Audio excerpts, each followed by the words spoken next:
আমি রাত 3টা বাজে গাড়িতে উঠছি। এই সময়তে ফোন দিতাছি আমার বইনে আর ফোন আমার রিসিভ করে না। পাগল একদম রিসিভ করে না। ফোন চলে কোনো। সামান্য 40,000 টাকার জন্য প্রাণ গেল গার্মেন্টস কর্মী আসিয়ার। ঘাতক স্বামী পলাতক।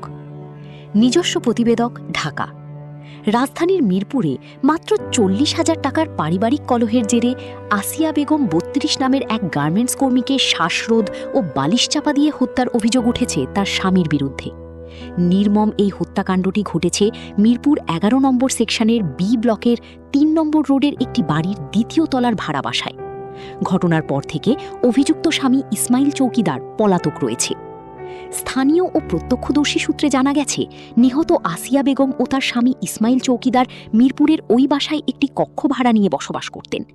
আসিয়া পেশায় একজন পোশাক শ্রমিক, গার্মেন্টস কর্মী ছিলেন। সম্প্রতি আসিয়া তার অসুস্থ ভাইয়ের চিকিৎসার খরচ জোগাতে গ্রাম থেকে কষ্ট করে 40,000 টাকা নিয়ে আসেন। সেই টাকার হিসাব এবং টাকা নিজের নিয়ন্ত্রণে নেওয়াকে কেন্দ্র করে স্বামী ইসমাইলের সাথে আসিয়ার প্রচণ্ড বাকবিতণ্ডা শুরু হয়। প্রত্যক্ষদর্শীদের ধারণা, কথা কাটাকাটির এক পর্যায়ে ক্ষিপ্ত হয়ে ইসমাইল আসিয়ার গলায় ফাঁস দেয় এবং পরে বালিশ চাপা দিয়ে তার মৃত্যু নিশ্চিত করে। এরপর বাইরে থেকে ঘরের দরজায় তালা ঝুরিয়ে ঠান্ডা মাথায় পালিয়ে যায় ঘাতক ইসমাইল।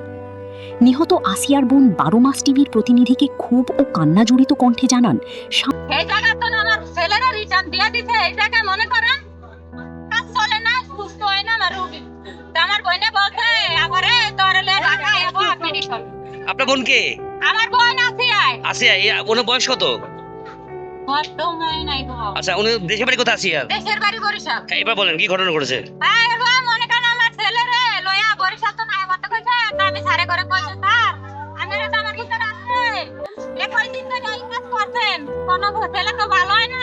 স্যার কি করুম, আমার ছেলে তো কিছু খাবার খাইতে পারে না। তাই তো আপনার ছেলেকে চিকিৎসা শেষ, আপনি টাকা যদি নিতে পারেন তাহলে টাকা শূন্য কি আমার? তা আমার দেশে আমার মেয়ে আছে, ছেলে আছে, আর আমি কইরা 40,000 টাকা আমার বোনের কাছে গাড়ি ভাড়াইছে রাত 7টা বাজে। তা আমার বোন আমি তো দিছি, আমি জানি গাড়ি ভাড়া দিতে আমি জানি বুঝি না, আমি তো টাকা নিতে পারেন না। তা আমার তোমার কাছে টাকাটা আনো। আমি রাত 3টা বাজে গাড়িতে উঠছি। এই সময়তে ফোন দিতাছি আমার বোনে আর ফোন আমার রিসিভ করে না। পাগল একদম রিসিভ করে না। ফোন চলে কোনো। সামান্য এই টাকার লোভেই তার বোনকে এইভাবে মরতে হলো। তিনি এই হত্যাকাণ্ডের সুষ্ঠু তদন্ত এবং ঘাতক ইসমাইলের দ্রুত গ্রেপ্তার ও দৃষ্টান্তমূলক শাস্তির দাবি জানিয়েছেন। একটা লোক মহিলা ভিতরে আছে। আচ্ছা ঠিক আছে, দুইটা লোক আছে, মহিলা চাচতো ভাই। আসার পরে মহিলা যে ভাই ছিল এরা তালা ভাঙছে। তালা ভাঙার পরে এই অবস্থা। পুলিশ ভাই ছিল, পরে নগদে দেখলাম এই অবস্থা। তালা ভাঙার পরে এইটাই দেখলাম। করবে সে বলতে পারবে। তাহলে আপনারা খবরটা কিভাবে পেলেন? আমরা করবে না, ওনার দুটা চাচতো ভাসলো। আসার পরে বললো ঘরের ভিতরে আছে মনে হয়। ওরা মিশা কথা বলছে কি যে পুলিশ ট্যাকিং করে করে পাঠাইছে, কিন্তু ওনারা ধরা হয়েছে। পুলিশের আন্ডারে পড়ছি আমরা, ধরে রাখছে এখন। ঠিক আছে, এখন যা করে পুলিশ করবে। এদিকে ঘটনার খবর পেয়ে পল্লবী থানার পুলিশ দ্রুত ঘটনাস্থলে পৌঁছায়। ঘরের তালা ভেঙে বিছানার উপর থেকে আসিয়ার নিথর দেহ উদ্ধার করে পুলিশ। পুলিশের পক্ষ থেকে জানানো হয়েছে, সুরথাল প্রতিবেদন শেষে লাশ ময়নাতন্ত্রের জন্য হাসপাতালের মর্গে পাঠানো হয়েছে। এটি একটি পরিকল্পিত হত্যাকাণ্ড বলেই প্রাথমিকভাবে ধারণা করা হচ্ছে। তবে ময়নাতন্ত্রের রিপোর্ট হাতে পাওয়ার পর মৃত্যুর প্রকৃত কারণ সম্পর্কে আরও বিস্তারিত জানা যাবে। পলাতক স্বামী ইসমাইল চৌকিদারকে গ্রেপ্তারের জন্য পুলিশ ইতিমধ্যেই অভিযান শুরু করেছে।